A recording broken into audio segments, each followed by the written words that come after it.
Kerala cafe UK news ബുള്ളറ്റിനിലേക്ക് എല്ലാവർക്കും സ്വാഗതം. UK-യിൽ ഇന്ന് നടന്ന സംഭവവികാസങ്ങൾ എന്തൊക്കെയാണെന്ന് നമുക്ക് നോക്കാം.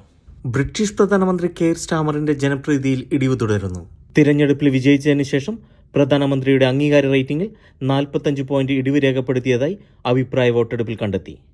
ഏറ്റവും പുതിയ ഒപ്പീനിയൻ വോട്ടെടുപ്പ് വെളിപ്പെടുത്തുന്നത് കെയർ സ്റ്റാമറിന്റെ അംഗീകാര റേറ്റിംഗ് ടോറി നേതാവ് ഋഷി സുനകിനേക്കാൾ താഴെയായി. 24% വോട്ടർമാർ അദ്ദേഹം ചെയ്യുന്ന ജോലി അംഗീകരിക്കുമ്പോൾ 50% അംഗീകരിക്കുന്നില്ല. ഉപപ്രധാനമന്ത്രി ഏഞ്ചല റെയ്നറുടെയും ചാൻസലർ റേച്ചൽ റീവ്സിന്റെയും ജനപ്രീതിയിലും ഇടിവ് സംഭവിച്ചിട്ടുണ്ട്. ക്യാബിനറ്റിലെ മുതിർന്ന മന്ത്രിമാരുടെ അംഗീകാര റേറ്റിംഗുകളിൽ ഇടിവുണ്ടായതോടെ സർക്കാരിന്റെ ഹണിമൂൺ അവസാനിച്ചെന്ന് ഇത് സൂചിപ്പിക്കുന്നു. അയൽക്കാർക്ക് സൗജന്യമായി ശേഖരിക്കാൻ സാധനങ്ങൾ വീടിന് പുറത്ത് ഉപേക്ഷിക്കുന്ന ആളുകൾക്ക് പിഴയായി വൻ തുക ചുമത്തിയതായി കണ്ടെത്തിയതിനെ തുടർന്ന് ഇംഗ്ലണ്ടിലെ പ്രാദേശിക അധികാരികൾക്ക് മിഡിൽ ക്ലാസ് ഫ്ലൈറ്റ് ടിപ്പിംഗ് എങ്ങനെ കൈകാര്യം ചെയ്യണമെന്നതിനെക്കുറിച്ച് പുതിയ മാർഗനിർദ്ദേശം നൽകും. പ്രാദേശിക സർക്കാരും സോഷ്യൽ കെയർ ഓംബുഡ്സ്മാനും വലിയ പിഴ ചുമത്തിയ സംഭവങ്ങളുടെ എണ്ണം വർദ്ധിച്ചതിൽ ആശങ്കയുണ്ടെന്നും പറഞ്ഞു.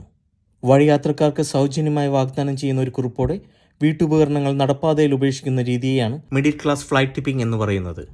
വർഷാവസാനത്തോടെ പ്രസിദ്ധീകരിക്കുന്ന 9 പേജുള്ള മാർഗനിർദ്ദേശം ഓരോ സാഹചര്യത്തിലും എങ്ങനെ പ്രവർത്തിക്കണമെന്ന് ശ്രദ്ധാപൂർവം ചിന്തിക്കണമെന്ന് കൗൺസിലുകളോട് പറയും.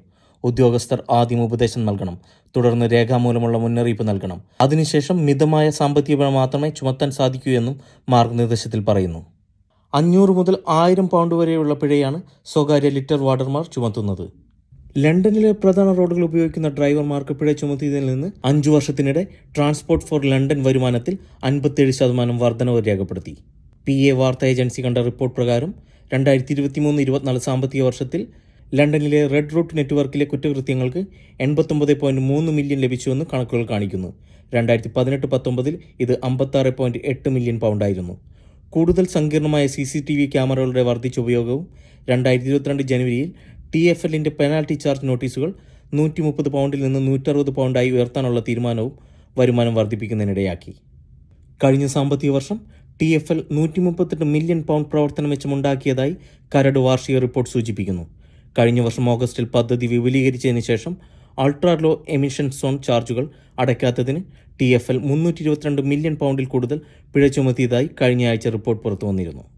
അയർലൻഡിൽ കുടിയേറ്റ വിരുദ്ധ പോസ്റ്റുകൾ വീണ്ടും സോഷ്യൽ മീഡിയയിൽ പ്രത്യക്ഷപ്പെട്ടു തുടങ്ങുന്നു. മലയാളി കുടുംബം അയർലൻഡിലെ വീട്ടിൽ നെയിം പ്ലേറ്റ് ശരിയാക്കുന്ന വീഡിയോ ഓൺലൈനിൽ പങ്കുവച്ച് കോളനിവൽക്കരണം എന്ന് വിശേഷിപ്പിച്ച് ഐറിഷ് പൗരൻ. ലിമറിക്കിൽ പുതുതായി വാങ്ങിയ വീട്ടിലെ നെയിം പ്ലേറ്റ് ഉറപ്പിക്കുന്ന മലയാളി കുടുംബത്തിന്റെ വീഡിയോ പങ്കുവച്ചുകൊണ്ട് എക്സ് പ്ലാറ്റ്ഫോമിലൂടെ ഐറിഷ് പൗരനായ മൈക്കിൾ ഒക്കീഫെയാണ് വിദ്വേഷ പരാമർശവുമായി രംഗത്ത് വന്നിരിക്കുന്നത്. ട്വിറ്റർ ആയിരുന്ന സമയത്ത് ബാൻ ചെയ്യപ്പെടുകയും ഇലോൺ മസ്ക് ഏറ്റെടുത്തതിനു ശേഷം റീആക്ടിവേറ്റ് ചെയ്യപ്പെടുകയും ചെയ്ത എക്സ് അക്കൗണ്ട് ഹോൾഡറാണ് മൈക്കിൾ. ഇന്ത്യക്കാർ വാങ്ങിയ മറ്റൊരു വീട് 1.5 ബില്യൺ ജനങ്ങളുള്ള ഒരു രാജ്യം നമ്മുടെ ചെറിയ ദ്വീപ് കോളനിവൽക്കരിക്കുകയാണ് എന്നാണ് ഉപഭോക്താവ് എക്സ് പ്ലാറ്റ്ഫോമിൽ എഴുതിയത്. എക്സിൽ 1,10,000-ൽ പരം ഫോളോവേഴ്സുള്ള ഐറിഷ് പൗരനാണ് മൈക്കിൾ ഒക്കീഫെ. കുടിയേറ്റ വിരുദ്ധ പോസ്റ്റുകളാണ് മൈക്കിൾ തന്റെ അക്കൗണ്ടിലൂടെ പ്രചരിപ്പിക്കുന്നത്. ഇയാളുടെ കാഴ്ചപ്പാട് വിദ്വേഷപരമാണെന്ന് സമൂഹ മാധ്യമത്തിൽ നിരവധി പേർ വിമർശിക്കുന്നുണ്ട്. നിങ്ങൾ കഠിനാധ്വാനം ചെയ്താൽ നിങ്ങൾക്കും ഇത് നേടാനാകും. കീബോർഡിന് പിന്നിൽ വെറുതെ ഇരുന്നാൽ നിങ്ങൾക്കൊന്നും നേടാനാകില്ല സുഹൃത്തെ. ട്വീറ്റിന് മറുപടിയായി ഒരു ഉപഭോക്താവ് എഴുതി, അവർ പണം നൽകി അത് വാങ്ങി, കാരണം കുറച്ച് ഐറിഷ്കാർക്ക് പണത്തിന് ആവശ്യമുണ്ടായിരുന്നു. അത് നിയമവിരുദ്ധമായ ഒന്നല്ല. നിങ്ങൾക്ക് ആശങ്കയുണ്ടെങ്കിൽ സംരക്ഷണ നിയമങ്ങൾ ഉണ്ടാക്കാൻ നിങ്ങളുടെ നിയമസഭാംഗങ്ങളോടും സർക്കാരിനോടും ആവശ്യപ്പെടുക എന്നാണ് മറ്റൊരാളുടെ പ്രതികരണം. കൊച്ചിൻ എയർപോർട്ടിൽ ലാൻഡ് ചെയ്ത് മിനിറ്റുകൾക്കുള്ളിൽ അമേരിക്കൻ മലയാളി കുഴഞ്ഞു വീണ് മരിച്ചു.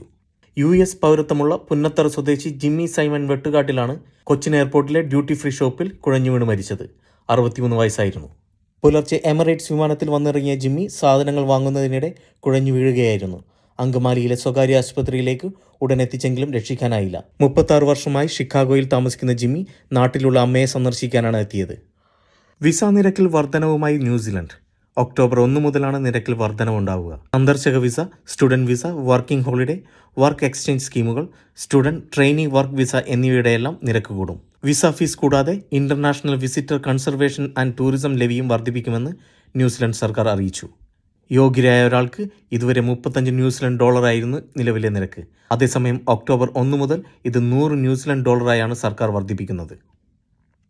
UK-യിൽ ശക്തമായ ഇടിമിന്നലുകളോടെ വേനലിന് പെട്ടെന്ന് അന്ത്യം കുറിക്കുകയും ഞായറാഴ്ചയും തിങ്കളാഴ്ചയും ഇംഗ്ലണ്ടിലും വെയിൽസിലും മിക്കയിടത്തും മഴ പെയ്യുമെന്ന് കടുത്ത കാലാവസ്ഥ മുന്നറിയിപ്പുകൾ. വെള്ളപ്പൊക്കത്താൽ ചില കമ്മ്യൂണിറ്റികൾ വിച്ഛേദിക്കപ്പെടാനും പവർ കട്ടുണ്ടാകാനും സാധ്യതയുള്ളതിനാൽ പ്രാദേശിക വെള്ളപ്പൊക്കത്തെക്കുറിച്ച് ജാഗ്രത പാലിക്കണമെന്ന് കാലാവസ്ഥാ നിരീക്ഷകർ പൊതുജനങ്ങൾക്ക് മുന്നറിയിപ്പ് നൽകിയിട്ടുണ്ട്. നോർത്താംപ്ടണിലെ 3 പ്രധാന റോഡുകൾ ഞായറാഴ്ച അടച്ചു. ഗ്ലോസ്റ്റർഷെയറിലെ ചില പ്രദേശങ്ങളിലും നോർത്ത് വെസ്റ്റ് യോർക്ക്ഷയറിലെ ചില ഭാഗങ്ങളിലും വാരാന്ത്യങ്ങളിൽ ആയിരക്കണക്കിന് വീടുകളിൽ വൈദ്യുതി മുടങ്ങി. ഞായറാഴ്ച രാവിലെയോടെ യുകെയിൽ ഇതിനകം 13,000-ലധികം മിന്നലാക്രമണങ്ങൾ നടന്നിട്ടുണ്ടെന്ന് കാലാവസ്ഥാ നിരീക്ഷകർ പറയുന്നു. ഇത് വേനൽക്കാലത്തിന്റെ അവസാനത്തെ സൂചിപ്പിക്കുന്നതായും കാലാവസ്ഥാ നിരീക്ഷകർ പറയുന്നു. കൂടുതൽ UK, യൂറോപ്പ്, USA, ഓസ്ട്രേലിയൻ വാർത്തകൾക്കായി ചാനൽ ദയവായി സബ്സ്ക്രൈബ് ചെയ്യുക.